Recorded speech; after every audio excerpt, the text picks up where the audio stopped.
Do you know what I love about 3D printing your own minis?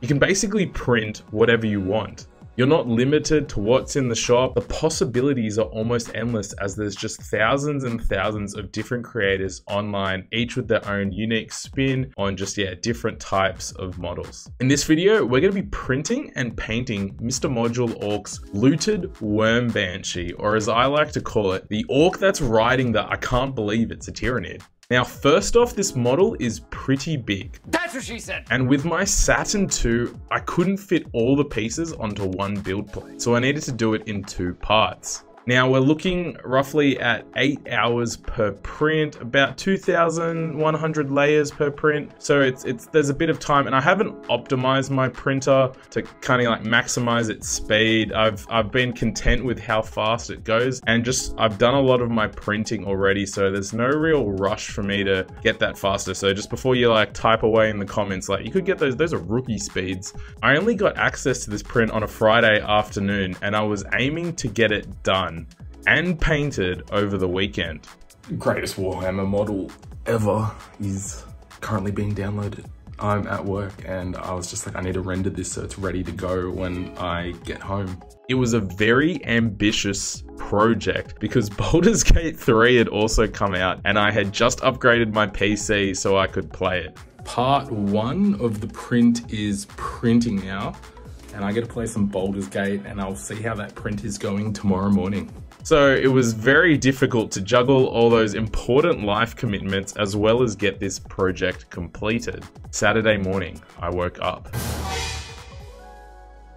to come and find some of the prints had failed, particularly the body. Now the body is probably the biggest piece of the model, and I also chose to print it hollow, and so there could be a few reasons with that, and we'll get into reasons for fails later. But after the print, I cleaned everything off, took note of the bits that failed, loaded build plate number 2 to go off and run while I resliced the pieces that failed. Now, trying to troubleshoot what caused the pieces to fail was a little tricky, but if you noticed, the supports were still intact. So that meant the supports were printing, but the actual model had kind of fallen off the supports. So there were 2 possible reasons for this outcome. Firstly, supports weren't strong enough to hold the model, and maybe I needed to add a few extra supports.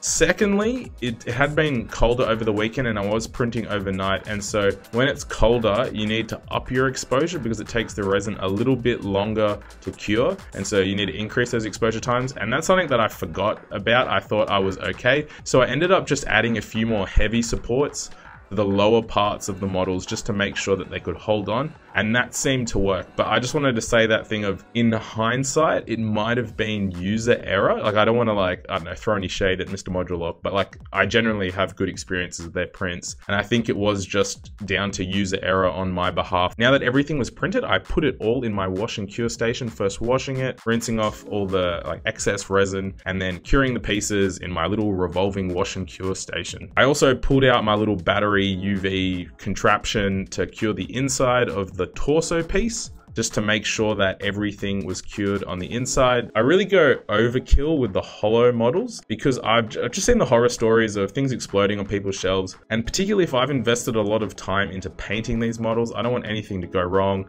And so I know some of my practices with like hollowed stuff, like just might be a little overkill and excessive, but I just want to make sure that it's all good. If you'd like to see how I made the little battery and LED thing, you can click the video above and watch that. Once everything was cured, this is where the fun begins. It is a tricky beast to assemble just because it's so big.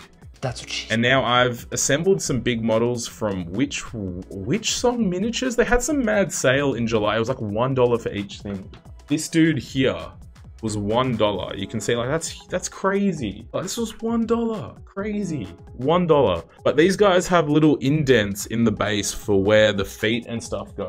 Where MrModulork's design is like their main centerpiece, or like, I don't know, their thesis, their like theme is modularity, and so it's customizable. You can kind of pose the arms and legs like in the manner that you want, which is really good when that's what you want. But like for me, I would have loved just potentially to at least have some grooves, particularly in the base, so that I could glue the legs down and have that solid and then build up. But like that's just a little kind of personal preference. To make things easier, I did the baking powder trick. I'm not a chemist, but I saw it online in some other miniature videos where if you combine baking powder with super glue, and it's basically almost instant. So what I would do is I'd put some super glue in like the socket joint and then dip the opposite part in some baking powder just here. And then I would just put them together and just hold them for like a second, and it was like click, they're all glued. And so that just made the assembling process that much easier. I then did my classic like milliput and magnetizing for the bases. Basically just a bit of milliput, push the magnet in a bit, and then just push the base flat onto a table just so it's flush with the bottom, and then just smooth the milliput just to create like a strong grip but also a strong bond to the actual resin base itself. After everything was assembled, it was time to paint.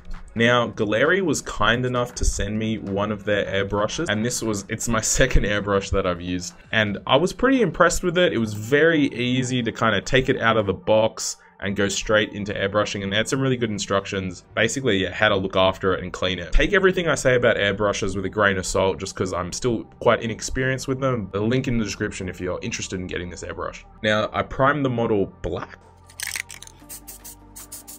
and then gave it a zenithal highlight with an off gray. You can see here it already kind of brings out the details, and you can see just the highlights.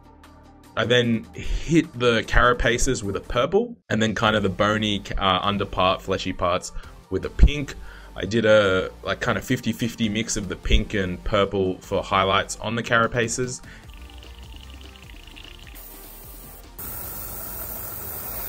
And then did like a red kind of blend to purple from the tips of the claws, just with the airbrush. That's like blends, and like smooth blends is like something that's really easy to do with an airbrush. If you want a full detailed with like the list of the paints and everything, there's a post on my Patreon with all the different paints that I use. Feel free to have a look at that. Now from then I just use contrast and speed paints to do the ORK.